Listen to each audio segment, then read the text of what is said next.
Hi friends, welcome to didactic field. நம்ம இன்னைக்கு C ப்ரோக்ராமுக்கு போகிறதுக்கு முன்னாடி நீங்கள் ஒரு கிரியேட்டிவ் மைண்டரா இல்லை லாஜிக்கல் திங்கரா அப்படின்னு சொல்லி எனக்கு ஒரு டவுட் இருக்கு. ஸோ யார் கிரியேட்டிவ் மைண்டர், யார் லாஜிக்கல் திங்கர் அப்படின்னு சொல்லி வாங்க பார்த்தலாம். ஸோ ஃபர்ஸ்ட் நான் வந்து ஒரு நம்பர் எடுத்துக்கிறேன், 3ங்கிற நம்பர், 4ங்கிற நம்பர். இந்த நம்பருக்குள்ள என்னென்ன இருக்கு அப்படின்னு சொல்லி சொல்லணும். ஓகே, இப்போ வந்து நம்ம வீடியோக்குள்ள போகலாமா? அதுக்கு முன்னாடி நம்மளோட சேனலை சப்ஸ்கிரைப் பண்ணி கூடவே இருக்க பெல் ஐகானையும் கிளிக் பண்ணி வச்சுக்கோங்க.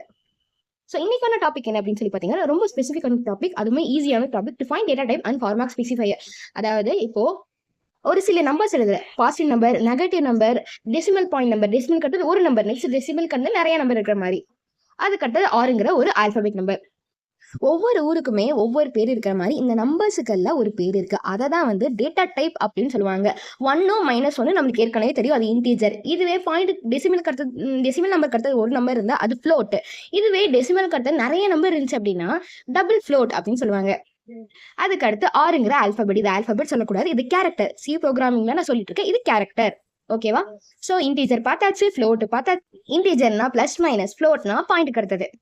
டபுள் ஃப்ளோட்டுங்கிறது பாயிண்ட் அடுத்து நிறைய வருது, 6ங்கிற கேரக்டர். ஸோ இதெல்லாம் ஷார்ட்டா எழுதுறது தான் டேட்டா டைப். அப்போ இன்டீஜரை இன்ட்டு, ஃப்ளோட்டை வந்து ஃப்ளோட்டு, டபுள் ஃப்ளோட்டை வந்து லாங்கா இருக்குல்ல, அதனால லாங் ஃப்ளோட்டு, கேரக்டர் சேர் அப்படின்னு சொல்லி எழுதணும். ஓகே, டேட்டா டைப் பார்த்தாச்சு. அப்போ ஃபார்மேட் ஸ்பெசிஃபையர்னா டேட்டா டைப்பை டிக்ளேர் பண்றது தான் ஃபார்மேட் ஸ்பெசிஃபையர்.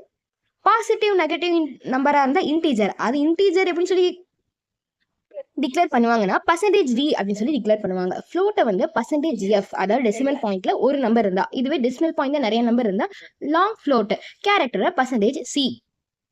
ஸோ இதுல உங்களுக்கு ஒரு க்ளூ கிடைச்சிருக்கும், நீங்க அதை பார்த்துருப்பீங்க நம்புறேன். ஸோ ஃபர்ஸ்ட் இன்டீஜர் அப்படிங்கிறதுக்கு %d எழுதிட்டோம். ஃப்ளோட்டுக்கு முன்னாடி இருக்க எஃப் தான் பர்சன்டேஜ். நெக்ஸ்ட் லாங் ஃப்ளோட்டுக்கு எல்எஃப் பர்சன்டேஜ், கேரக்டருக்கு %c. முன்னாடி இருக்க லெட்டர் தான் நம்மளுக்கு பர்சன்டேஜா வருது. ஸோ ஓகே, இதெல்லாம் போட்டு கன்ஃபியூஸ் எல்லாம் பண்ண தேவையில்லை. ஸோ ஜஸ்ட் இது வந்து என்ன அப்படின்னு சொல்லி தெரிஞ்சு வச்சுக்கோங்க. இது வந்து ப்ரோக்ராமிங் போட போட நம்மளுக்கே அது வந்து மகப்பாக ஆரம்பிச்சிடும். ஸோ ஜஸ்ட் இது என்ன அப்படிங்கிறத தெரிஞ்சு மட்டும் வச்சுக்கோங்க. ஸோ ப்ரோக்ராமிங் போட போட உங்களுக்கு அது தெரியும். நெக்ஸ்ட் வீடியோல இருந்து நம்ம கோடிங்குள்ள டைரக்டா என்டர் ஆக போறோம். ஸோ இன்னைக்கான ஒரு கிரேசியான கொஸ்டின், ரூட்டுக்கு என்ன ஃபார்மேட் ஸ்பெசிஃபையர்னும் டேட்டா டைப் யூஸ் பண்ணுவாங்க அப்படிங்கிறதையும் கமெண்ட் பண்ணுங்க.